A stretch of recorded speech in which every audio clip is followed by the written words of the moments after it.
Hello dear students, welcome to school spare. আশা করি সবাই ভালো আছো। তো আজকের এই ভিডিওটা ষষ্ঠ শ্রেণীর শিক্ষার্থীদের জন্য খুবই গুরুত্বপূর্ণ একটা ভিডিওতে যাচ্ছে, কারণ তোমরা জানো তোমাদের আগামীকাল বাংলা প্রথম পরীক্ষা। সো প্রতিবারের ন্যায় এবারও আমি পরীক্ষার ঠিক আগের দিনে তোমাদের জন্য একটি চূড়ান্ত সাজেশন বা নমুনা প্রশ্ন নিয়ে হাজির হয়েছি। কারণ এর আগে যে আমি নমুনা প্রশ্ন বা সাজেশনগুলো দিয়েছিলাম সেখান থেকে কিন্তু অনেক বেশি কমন পড়ছিল এবং স্টুডেন্টরা কমেন্ট করছিল যে তাদের কমন পড়ে। সো সেই সুবাদে এবারও কিন্তু তোমাদের জন্য একটি সাজেশন নিয়ে চলে আসছে। আমি আশা করব তোমরা যদি এটা ভালো করে পড়ো এবং আমার কথাগুলো বোঝার চেষ্টা করো, তাহলে পরীক্ষা 100% একটি ভালো রেজাল্ট করতে পারবা। সো আমি বলবো ধৈর্য সহকারে পুরো ভিডিওটি দেখবা, এবং আমি এখানে যত নৈর্ভিত্তিক আছে সবগুলো তোমাদেরকে দাগিয়ে দিব, দাগিয়ে দেখে বুঝিয়ে পড়িয়ে দিব, এবং সেই সাথে থাকবে তোমাদের সৃজনশীল প্রশ্ন এবং বর্ণনামূলক প্রশ্ন তোমাদের যেগুলো পরীক্ষা আসবে। সো পুরো ভিডিওটি দেখো এবং তোমাদের বন্ধুদের সাথে এখনই ভিডিওটা শেয়ার করে দাও, এবং যারা এখনো আমার চ্যানেলটি সাবস্ক্রাইব করো না অবশ্যই সাবস্ক্রাইব করে দিবা। কারণ তোমরা যদি সাবস্ক্রাইব না করো তাহলে আমাদের পরবর্তী তোমাদের যে পরীক্ষাগুলো হবে ওগুলোর ভিডিও বানানোর জন্য আমি উৎসাহ পাবো না। সো অবশ্যই সাবস্ক্রাইব করে দাও এবং শেয়ার করে দাও।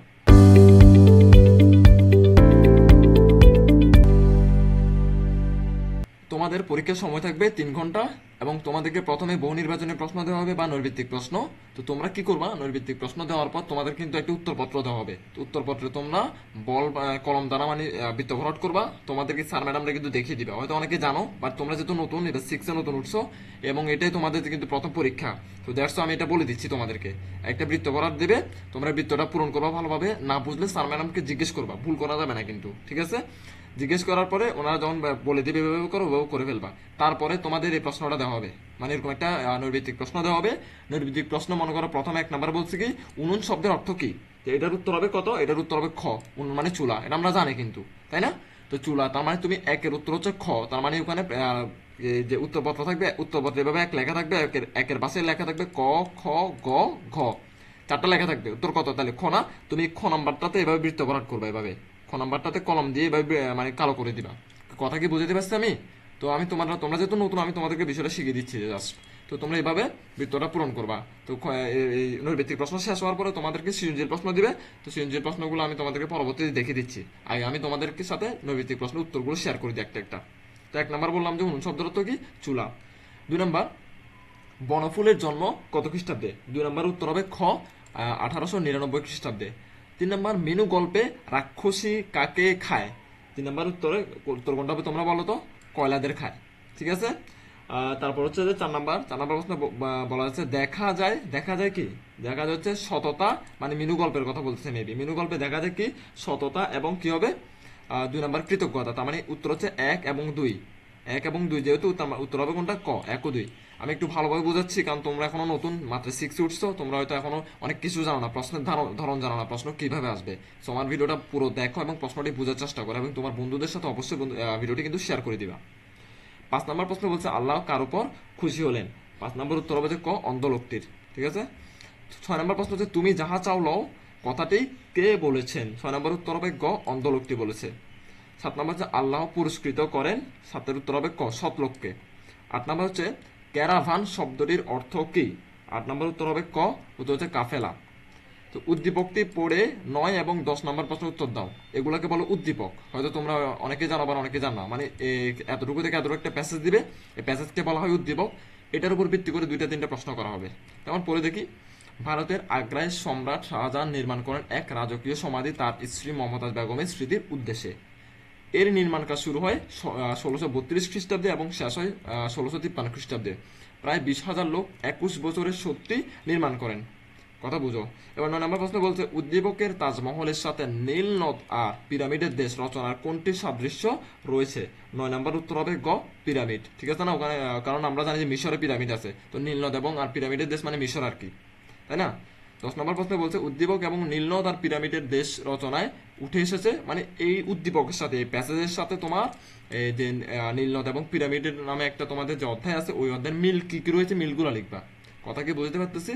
তো এটা 10 নম্বর না, 10 নম্বর উত্তর হবে কত? 10 নম্বর উত্তর হবে ঘ, লাস্টেরটা, মানে 1, 2, 3, মানে 3টা মিল আছে। ইতিহাসও মিল আছে, ঐতিহ্য মিল আছে, মানুষের কীর্তিও মিল আছে। এবার 11 নম্বর দেখে নি। নাম্বার বলছে ঢাকা শহর থেকে গাবতলী গ্রামের দূরত্ব কত মাইল? তো 11 নম্বর উত্তর হবে গ, 50 মাইল। এবার 12 নম্বর বলছে শওকত ওসমান কত সালে মৃত্যুবরণ করেন? 12 নম্বর উত্তর হবে গ, 1998 সালে। 13 নম্বর বলছে ডিগবাজি গ্রন্থটির রচয়িতা কে? 13 নম্বর উত্তর হবে খ, শওকত ওসমান। তোমরা তো জানো তাই না? নম্বর বলছে শওকত ওসমান জন্মগ্রহণ করেন কত সালে। তো এখানে একটা পয়েন্ট তোমাদের শিখিয়ে দিই, টিপস আর কি। দেখো, ডিগবাজি গ্রন্থটির রচয়িতা কে জিজ্ঞেস করছে, আবার এখানে বলছে শওকত ওসমান কত সালে জন্মগ্রহণ করেন, তার মানে সিরিয়াল ওয়াইজ লিখছে না, এটা বুঝে নিবা মানে কি আগের আনসারটা শওকত ওসমান হবে মেবি। ঠিক আছে, এটা একটা টিপস আর কি। তো শওকত ওসমান জন্মগ্রহণ করেন কত সালে, উত্তর 14 নম্বর উত্তর হবে গ 1917 সালে। ঘুম থেকে উঠেই মিনু কাকে দেখতে পায়, এটা তো তোমরা জানার কথা, কাকে, শুকতারা। 16 নম্বর হচ্ছে কবি কোথায় নয়ন দেখতে যান হবে মেবি, কবি কোথায় নয়ন খুঁজতে যান নাকি দেখতে যান হবে, দেখে যাই হোক একই কথা। 16 নম্বর উত্তর হচ্ছে তোমার ক, জন্মভূমিতে। আর 17 নম্বর হচ্ছে বাংলা কত তারিখে রবীন্দ্রনাথ জন্মগ্রহণ করেন, 17 উত্তর হবে খ, 25শে বৈশাখ। 8 নম্বর হচ্ছে জন্মভূমির ছায়ায় কবির কি জুড়ায়, 18 নম্বর উত্তর হবে গ, অঙ্গ জুড়ায়। 19 নম্বর বলছে আঁখি মেলে তোমার আলো, এই আলোর উৎস হলো, 19 নম্বর উত্তর হবে ঘ, কোনটা হবে, তার মানে 3 নাম্বার, খালি 3 নাম্বার, মাতৃভূমির স্নেহ। 3 বলতে এই তিনের কথা বলতেছে। ঠিক আছে, আবার বলছে উদ্দীপকটি পরে 20 আগস্ট প্রশ্ন উত্তর দাও। উদ্দীপক কি বলছে দেখি। শিমুল ও জিহাদ দুই বন্ধু, শিমুল বিদেশে গিয়ে প্রচুর অর্থ উপার্জন করে বাড়ি গাড়ি করেছে, অন্যদিকে জিহাদ উপার্জন করেন নিজের সংসার চালানোর পাশাপাশি অশিক্ষিত বয়স্ক লোকদের জন্য একটি নৈশ পাঠশালা খুলেছে। তার মানে উদ্দীপকে আবহে সুখ কবিতার যে বিষয়টি ফুটে উঠেছে সেটি হচ্ছে, তোমরা যে কোনোদিন খেয়াল করবা যে উদ্দীপক যদি তোমাদেরকে দিয়ে দেয়, তার মানে তোমাদের পরবর্তী প্রশ্ন কি হবে, মানে উদ্দীপকের সাথে তোমাদের পাঠ্য বইয়ের কোন একটা গল্পের কি মিল রয়েছে সেটা জিজ্ঞেস করবে, তাই না? তো যেমন এখানে সুখ কবিতার বা গল্প বা কবিতার কি মিল রয়েছে সেটা জিজ্ঞেস করছে, তো আমরা মিলগুলো কি, 20 নম্বর উত্তর হবে খ, মানে 1 ও 3। তো 1 ও 3 কে, 1 ও 3 মানে হচ্ছে অপরের কল্যাণ সাধন এবং 3 নম্বর হচ্ছে নিজের স্বার্থ ত্যাগ, তার মানে এটা এবং এটা। কথা ক্লিয়ার? এবার 21 নম্বর দেখে নিই। উদ্দীপকের জিহাদের কাজের সাথে সুখ কবিতে কোন চরপটির সাদৃশ্য পাওয়া যায়, সরি কোন গল্পটির নাকি চরপটির, আচ্ছা চরপটির সাদৃশ্য পাওয়া যায়, উত্তর হবে ঘ, আপনারে লয়ে বিব্রত রহিতে আসে নাই কেউ অবনী পরে। ঠিক আছে, এই মানে চরপটিটা কি পাওয়া যায়, মিল পাওয়া যায় কার সাথে, ওই সুখ কবিতার সাথে, আপনারা লয়ে বিব্রত রহিতে আসে নাই কেউ অবনী পরে। 22 নম্বর বলছে যে জিনিবে সে কি লভিবে, উত্তর হচ্ছে যে 22 নম্বর উত্তর হবে ঘ, মানে সুখ, মানে এটার মিনিংটা হচ্ছে কি সুখ। 23 নম্বর হচ্ছে জগৎ বলতে কি বোঝানো হয়েছে, 23 নম্বর উত্তর হবে ক, সমগ্র পৃথিবী। আমরা তো জানি জগৎ মানে কি সমগ্র পৃথিবী। 24 নম্বর হচ্ছে বুনিয়াদ বলতে কি বোঝায়, 24 নম্বর উত্তর হবে খ, ভিত্তি। 25 নম্বর হচ্ছে মানব জাতির ভেতরে কি, 25 নম্বর উত্তর হবে গ, সমান রাঙা। তারপর 26 নম্বর বলছে ঝিঙ্গে ফুলকে কে বোটা ছিঁড়ে চলে আসতে বলেছে, উত্তর হবে গ, প্রজাপতি। তোমরা কি একটা কাজ করতেছো, তো তোমরা কি আমার সাথে সাথে এগুলো পড়ে ফেলতেছো? তোমরা যদি এগুলো না পড়ো তাহলে ভিডিওটা দেখে কোনো লাভ নেই। তোমরা, আমি একটা একটা পড়াচ্ছি মানে কি, তোমরা ভিডিওটা থামিয়ে থামিয়ে একটা একটা পড়ে নিবা, কারণ এখান থেকে অনেকগুলো কমন পড়বে। তো 27 নম্বর আবার উদ্দীপক দিচ্ছে, বলছে 27 নম্বর প্রশ্ন উত্তর দাও। তাল গাছ এক পায়ে দাঁড়িয়ে সব গাছ ছাড়িয়ে উকি মারে আকাশে, মনে হয় কালো মেঘ ফুরে যায় একেবারে উড়ে যায়, কোথা পাবে পাকাশে। তো 7 নম্বর বলছে উদ্দীপকের তাল গাছ এবং ঝিঙে ফুল, হ্যাঁ, কবিতায় ঝিঙ্গে ফুলের মধ্যাকার বৈসাদৃশ্যের ক্ষেত্র হলো, মানে বৈসাদৃশ্য মানে কি মিল নেই, এই বৈসাদৃশ্য লেখাটা তোমরা উদ্দীপক অনেকবার দেখবা। তো বৈসাদৃশ্য দেখলে তোমরা বুঝে নিবা কি বৈসাদৃশ্য মানে মিল নেই, আর সাদৃশ্য মানে কি, সাদৃশ্য মানে মিল আছে। কথা ক্লিয়ার? তো 27 নম্বর উত্তরটা দেখে নিই। 27 নম্বর উত্তর হবে ক, মানে কি আকাঙ্ক্ষার এবং মাটির প্রতি মমতার। কেমনে বুঝলাম, কারণ কতে লিখছে 1 ও 2, এই তো 1 এবং 2। কথা ক্লিয়ার? 28 নম্বর মাচান শব্দের অর্থ কি, 28 নম্বর উত্তর হবে গ, মাচান শব্দের অর্থ পাটাতন। 29 নম্বর বলছে সত্যেন্দ্রনাথ দত্ত কত বছর বয়সে মৃত্যুবরণ করেন, 29 উত্তর হবে ঘ, 40 বছর বয়সে। তারপর 30 নম্বর বলছে যে কি একই রবি শশী বলতে কোনটি গ্রহণযোগ্য, 30 উত্তর হবে খ, সূর্য ও চাঁদ। তো এটা হচ্ছে তোমাদের এয়া শেষ হলো, তোমাদের নৈর্ভিত্তিক পরীক্ষা শেষ হলো। নৈর্ভিত্তিক পরীক্ষার পর্ব তোমাদেরকে দেওয়া হবে সৃজনশীল, আমরা দেখে নিই। নৈর্ভিত্তিক পরীক্ষা শেষ করার পরে তোমাদেরকে সৃজনশীল প্রশ্ন দেওয়া হবে একটা আলাদা একটা প্রশ্ন, এবং তোমাদেরকে টোটাল সৃজনশীল প্রশ্ন 8টি দেওয়া হবে। কথা বুঝো, 8টি থেকে তোমাদেরকে লিখতে হবে যে কোনো 5টি, ওখান থেকে যে কোনো 5টি তুমি লিখবা, একটাতে দেওয়া হবে 10 করে, তার মানে 5টাতে কত, 5 10 এ 50। তো তুমি সৃজনশীল পরীক্ষা পাবা কত, 50। সৃজনশীল পরীক্ষায় 50 পাওয়ার পরে এরপরে তোমাদের থাকে বর্ণনামূলক প্রশ্ন, বর্ণনামূলক প্রশ্ন থাকবে 20, কারণ ওখানে 2টা প্রশ্ন লিখতে হবে, 20 দিবে, আর এখানে 50, আর উপরে হচ্ছে কি নৈর্ভিত্তিক 30। কত হয়েছে, 20 50 30, টোটাল কত, 100 নম্বর। কথাকে বোঝা আসছে? তো আমি তোমাদেরকে সৃজনশীলগুলো একটা একটা ভালো করে বুঝিয়ে দিচ্ছি, এর পরবর্তীতে গিয়ে আমরা বর্ণনামূলকগুলো দেখিয়ে দিব। দেখি আমি একটু ছোট করে নিই, কারণ এখানে দেখা যাচ্ছে না আমি পুরোটা, এবার আসছে, এবার পুরো দেখা যাচ্ছে। লিখছে যে কোনো 5টি প্রশ্নের উত্তর দাও। ক বিভাগ গদ্য, মানে গদ্য মানে কি, তোমাদের যে প্রথমে বইয়ের প্রথমে যে গদ্যগুলো থাকে, রচনাগুলো থাকে, ওগুলোকে বলা হয় গদ্য, প্যাসেজ আর কি। তো সৃজনশীলের এখানে আমি আগে পড়ে দেখি 1 নাম্বার বলছে, একদিন এক বাঘের গলায় হাড় বিঁধে বাঘ যন্ত্রণায় ছটফট করতে থাকে। এরপর বাঘ ঘোষণা করে যে তার গলার হাড় বের করে দিবে, তাকে সে সোনার হাড় উপহার দিবে। পুরস্কারের লোভে এক বক তার লম্বা ঠোঁট বাঘের মুখে ঢুকিয়ে তার গলা থেকে হাড় বের করে আনে। এরপর বক তার পুরস্কার চাইলে বাঘ তার পুরস্কার দিতে অস্বীকার করে। কথা বুঝে বা ক নাম্বার বলছে সততার পুরস্কার গল্পটা কে লিখেছেন। তার মানে এই পুরো প্রশ্নটা সততার গল্প, যে তোমাদের যে রয়েছে, রচনা রয়েছে, ওখান থেকে করা হয়েছে। তো গল্পটা কে লিখেছেন, লেখকের নাম তোমাদের বই আছে, তোমরা দেখে নিবা। ক নাম্বার বলছে ফেরেশতা অন্ধ লোকটির প্রতি খুশি কেন হলেন। তো কেন খুশি হয়েছে তোমরা গল্পটা যদি পড়ে থাকো জানার কথা। গ নাম্বার বলছে উদ্দীপকের সাথে সততার পুরস্কার গল্পের মিল দেখাও। এগুলাকেই বলে সৃজনশীল। আমি জাস্ট 1 নাম্বারটা ভালোভাবে বুঝিয়ে দিচ্ছি, বাকিগুলো আর বোঝাবো না, তোমরা বুঝে নিবা। তো উদ্দীপক বলতে এখান থেকে এতটুকু হচ্ছে উদ্দীপক, এটাকে বলে। এটার সাথে সততার পুরস্কার একটা গল্প রয়েছে না তোমাদের বইয়ে, ওটার কি কি মিল রয়েছে, মিলগুলো লিখবা জাস্ট। মানে এই বাঘে মানে বকে একটা বাঘকে সহযোগিতা করছে এবং সততার পুরস্কার গল্পে কে কাকে সহযোগিতা করছে সেটা লিখবা। মানে মিলটা লিখে ফেলবা বানিয়ে বানিয়ে। এবং বানিয়ে বানিয়ে লেখার নাম হচ্ছে কি সৃজনশীল। মানে তোমার নিজের সৃজনশীলতা প্রকাশ করবে এখানে, তুমি মুখস্থ করার কিচ্ছু নাই। সো আমি কি তোমাদেরকে কি সাজেশন দিব সেটা হচ্ছে যে তোমরা মুখস্থ করবে ইয়া থেকে, কি বলে, তোমাদের যে সততার পুরস্কার যে গল্পটি রয়েছে সেখান থেকে বানিয়ে বানিয়ে বুঝে বুঝে লিখবা, মানে নিজের মতো করে। এবং ক নাম্বার কি বলছে, উদ্দীপকের বাঘ ও সততার পুরস্কার গল্পের টাক ও ধবল রোগীর উভয় অকৃতজ্ঞ। দেখছো, বাঘ অকৃতজ্ঞ না, বগের সাথে বেমানি করছে। সততার পুরস্কার গল্পে কিন্তু টাক ও ধবল রোগীর যে রয়েছে সেও কিন্তু অকৃতজ্ঞ। দুইজন যেহেতু অকৃতজ্ঞ, মন্তব্যটি বিশ্লেষণ করো। মানে কেন অকৃতজ্ঞ বুঝে লেখো। তুমি স্যারকে বলো যে ভাই কেন অকৃতজ্ঞ হইলো, বাঘ কি করছে যে অকৃতজ্ঞ, আর যে ধবল রোগী কি করছে যে সে তাকে অকৃতজ্ঞ কেন বলা হচ্ছে, এটা বানিয়ে বানিয়ে বুঝিয়ে বুঝিয়ে লিখবা। কথা বুঝে আসছে? তো এটা লিখবে কিভাবে, এটা একটা প্রশ্ন আছে। এটার জন্য তোমাকে সর্বপ্রথম আমি বলবো সোজা গিয়ে তোমার বইটা খুলে সততার পুরস্কার গল্পটা তোমরা ভালোভাবে পড়ে নাও। পড়ার পরে গিয়ে এখানে আবার ভিডিওতে আসো, তারপর গিয়ে এটা সলভ করো। ক এবং খ সলভ করো, গ নিজে নিজে বানিয়ে বানিয়ে একটা খাতা নাও, খাতা উল্টাও, লিখা শুরু করো। লিখা শুরু করে দাও, 2 পৃষ্ঠা লিখবা গ আর ঘ মিলে, দেখবা যে তোমার প্র্যাকটিস হয়ে গেছে। এরকম সাজেশন আর কোথায় পাবো না, আমি বলে দিচ্ছি। কারণ তোমরা যদি শুধুমাত্র মুখস্থ বা সাজেশন এটা আসবে ওইটা আসবে এগুলো নিয়ে পড়ে থাকো, জীবনও এগোতে পারবা না। তুমি আমি যেভাবে বলতেছি সেভাবে আগাও, তার মানে আগাইতে পারবা। তুমি সর্দার পুরস্কার গল্পটা পড়ে আসো আগে, তারপর এটা সলভ করার চেষ্টা করো। তাহলে তোমাকে এরকম মানে হুবহু না আসলেও প্রশ্ন পরীক্ষায় এরকম রিলেটেড আসবে। আমি বলতেছি তো, মানে এরকম কিছু একটা আসবে, বলবে যে একটা গল্প দিবে, গল্প দিয়ে বলবে যে উদ্দীপকের সাথে সততার পুরস্কার গল্পের মিল দেখাও। এটা বলবে, শিওর থাকো তুমি।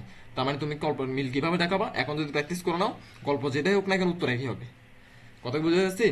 ঠিক আমি একটা ভালোভাবে বুঝেছি 1 নাম্বার, আরগুলো আমি বুঝাবো না। আমি একটা জাস্ট দেখে দিচ্ছি, তোমরা স্ক্রিনশট নিয়ে নাও বা দেখে নাও, গল্প ভালো করে পড়ে নাও। এটা কোন জায়গায় থেকে দিচ্ছে, মেনু থেকে দিছে। তার মানে তোমার কাজ কি এখন তাহলে বলো তো, তোমরা সোজা গিয়ে আগে মেনু গল্পটা পড়ে নাও, ভালো করে বুঝে বুঝে পড়বা। বুঝে বুঝে পড়লে গ নাম্বার এবং ঘ নাম্বার উত্তর দিতে পারবা। মানে উদ্দীপকের মেয়ে একটা মেয়ের কথা বলছে, ওই মেয়ের সঙ্গে মেনুর কি কি মিল রয়েছে, মিলগুলো লেখো। কথা বুঝেছে? এবং ঘ নাম্বার বলছে অমানবিকতার দিক থেকে উদ্দীপকের সৎমা ও মেনু গল্পের যোগেন বসাক সমান্তরাল। মানে ওই দুইজন একই, সৎমা এবং মেনু গল্পের যোগেন বসাক একই, একই মানুষকে, তারা কেন একই মানুষ সেটা বুঝা লিখবা। সৃজনশীল নিজে নিজে বুঝতে হবে, এটা মুখস্থ করার কিছু নাই। ক খ মুখস্থ করবা, খালি ক এবং খ কি করবা মুখস্থ করবা, গ এবং গ বুঝে বুঝে লিখবা। 3 নাম্বার দেখো না, আমি খালি প্রশ্নগুলো দেখে দিচ্ছি। 3 নাম্বার কোথেকে আসছে, 3 নাম্বার আছে নীল নদার পিরামিডের দেশ থেকে আসছে। নীল নদার পিরামিডের দেশ ভালো করে পড়ে নাও, তোমরা ভালোভাবে লিখতে পারবে, কারণ এটা নিয়ে প্রশ্ন আসবে আসবে, কোনো ভুল নেই এটা। 4 নাম্বার কি কোথা থেকে আসছে দেখি। 4 নাম্বার আসছে তোমাদের লেখা নাই এখানে, লেখার তো কথা।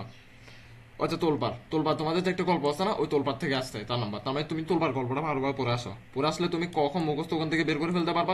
বুঝিয়ে বানিয়ে বানিয়ে লিখবা নিজের মতো করে। বানিয়ে বানিয়ে যত লিখলে তোমার মেধা বাড়বে, জ্ঞান বাড়বে। মুখস্থ করলে কোনোদিন জ্ঞান বাড়বে না। আমরা 5 নাম্বার দেখিনি। তোমাদের 5 নাম্বার আছে খ বিভাগ কবিতা থেকে। আমি বলছিলাম 1 2 3 4 আসছিল গদ্য থেকে এবং পরগুলো আসবে কবিতা থেকে। তো 5 নাম্বার প্রশ্নটা দেখানো কোন কবিতা থেকে আসছে দেখি তো। তোমাদের জন্মভূমি নামে একটা কবিতা আছে, ওই কবিতা থেকে আসছে। জন্মভূমি কবিতাটা পড়ো। তুমি বলতে পারো ভাই যে কবিতা পড়লে তো কিছু বুঝি না, তাই কবিতার সাথে কিন্তু পাঠ পরিচিতি থাকে, পাঠ পরিচিতিটা ভালোভাবে পড়বা, বুঝে বুঝে পড়বা। দেন ক মুখস্থ করার ট্রাই করবা, ওখান থেকে উত্তর দেওয়া আছে বা কোথা থেকে গাইড থেকে বের করবা। এবং গ এবং খ কোথা থেকে বের করবা, বুঝে বুঝে লিখে ফেলবা। কথাকে বুঝে আসছে? মানে উদ্দীপকের একটা লেখা লিখছে, ওই লেখার সাথে জন্মভূমি কবিতার কোথায় মিল রয়েছে, এই সাদৃশ লেখাটা দেখবা, মানে কি মিলের কথা বলতেছে। আর বৈসাদৃশ লেখা থাকলে ওটা মানে অমিলগুলা লিখবা। কথা বুঝে এসছে? আর তোমরা যদি চাও যে আমি উত্তরগুলো তোমাদেরকে রেডি করে দিই, মানে তোমাদের যদি উত্তরগুলা বের করতে কষ্ট হয়, আমি যদি রেডি করে দিই, সেক্ষেত্রে অবশ্যই আমার চ্যানেলটাকে সাবস্ক্রাইব করতে হবে। তোমরা যদি সাবস্ক্রাইব করো, তাহলে আমি পরবর্তী ভিডিও যেগুলো দিব, মানে পরবর্তী পরীক্ষার সমাজ বিজ্ঞান বলো অন্যান্য পরীক্ষার সবগুলোর আমি উত্তর সহ রেডি করে দিব, ঠিক আছে? এবং বন্ধুদের সাথে অবশ্যই শেয়ার করে দেবে ভিডিওটা।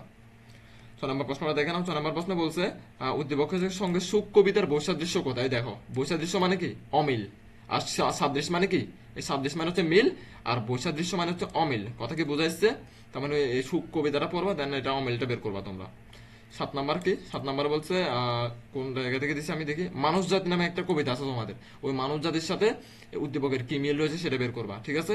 তো আমি আরেকটা বুঝিয়ে দিই, তোমাদের ক নাম্বার মার্ক হচ্ছে 1, খ নাম্বার মার্ক হচ্ছে 2, আর গ নাম্বারে 3 দিবে, ঘ নাম্বারে 4 দিবে।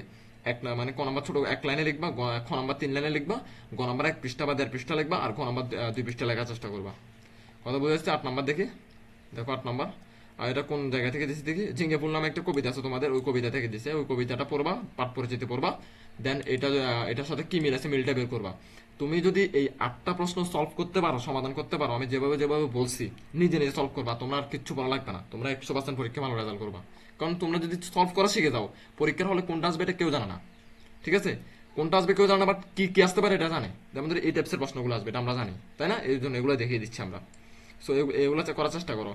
এবং তোমাদের তো 5টা প্রশ্ন এখান থেকে দিবে, 8টা থেকে। এবার কি, এবার আরো 2টা প্রশ্ন এক্সট্রা লিখতে হবে, সেগুলো হচ্ছে বর্ণনামূলক প্রশ্ন বা বড় প্রশ্ন। আনন্দ পাঠ থেকে দিবে, তোমাদের আনন্দ পাঠ বই থেকে। একটি প্রশ্ন দিতে হবে 10 করে, তাহলে বড় করে লিখবা। আমি প্রশ্নগুলো দেখিয়ে দিচ্ছি একটা একটা। দেখো, লিখছে যে কোনো 2টি প্রশ্নের উত্তর দাও। তাহলে 1 নাম্বার বা 2 নাম্বার। 1 নাম্বার বলতে তুমি যদি 1 নাম্বার বলো যে আমি 1 নাম্বার লিখবো, তাহলে একের ক খ 2টা লিখতে হবে তোমাকে। ক খ প্রশ্ন দুটোটা দেখো, এবং তোমার আনন্দ পাঠ থেকে এগুলো খুঁজে বের করবা। আর যদি না পড়ো তাহলে তো কিছু করার নাই। ক খ আরেকটা দেখো, 2 নাম্বারের ক খ একসাথে লিখতে হবে, 2 নাম্বার লিখলে দেখে নাও। আর পরবর্তী ভিডিওগুলোতে আমি চেষ্টা করবো এগুলো ডিরেক্ট উত্তর সহ রেডি করে দিতে, তাহলে তোমার জন্য সুবিধা হয় আমি মনে করি। কারণ শুধুমাত্র নৈর্ভিত্তিকের উত্তর হলে তো আর হয় না। 3 নাম্বারে ক খ দেখে নাও, এবং 4 নাম্বারে ক খ দেখে নাও। তার মানে আমি বুঝে যাচ্ছি, তুমি যদি বলো যে আমি 3 লিখবো এবং 1 লিখবো, তাহলে 3 লিখলে 3-এর ক খ 2টা লিখতে হবে তোমাকে। 3-এর ক খ মিলে তোমাকে দিবে 3 আর 7 মানে 10, ঠিক আছে? এবং তুমি যদি বলো 1 লিখবো, তাহলে 1-এর ক খ 2টা মিলে তোমাকে দিবে 10। টোটাল কত? 20। কথা কি বুঝে যাচ্ছে? তো আমি আশা করবো তোমরা আমার কথাগুলো বুঝছো। ভালো লাগলো অবশ্যই অবশ্যই ভিডিওটা লাইক করবা, কমেন্ট করবা, এবং বন্ধুদের সাথে শেয়ার করে দিবা, এবং চ্যানেলটি অবশ্যই সাবস্ক্রাইব করবা। পরবর্তী ভিডিওতে তোমাদের সাথে আমার কথা হবে। ধন্যবাদ সবাইকে।